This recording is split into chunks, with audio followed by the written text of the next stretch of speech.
কোরবানির দিন আপনার গেটে দাঁড়িয়ে থাকা মানুষটাকে কখনো বড় আওয়াজে কথা বলবেন না। যেই মানুষ আপনার ঘরের দুয়ারে গোশতের জন্য আসে, সেই মানুষও কারো না কারো বাবা, সে কারো না কারো মা।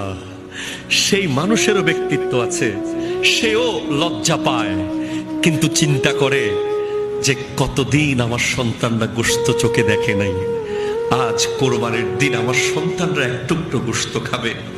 অনেকে বলি কি আমরা, একবার দিছি আবার কেন আসছো? আরে ভাই, 10 বার আসলে 10 বার দেন, 20 বার আসলে 20 বার দেন, 50 বার আসলে 50 বার দেন, যতক্ষণ থাকে ততক্ষণ দেন।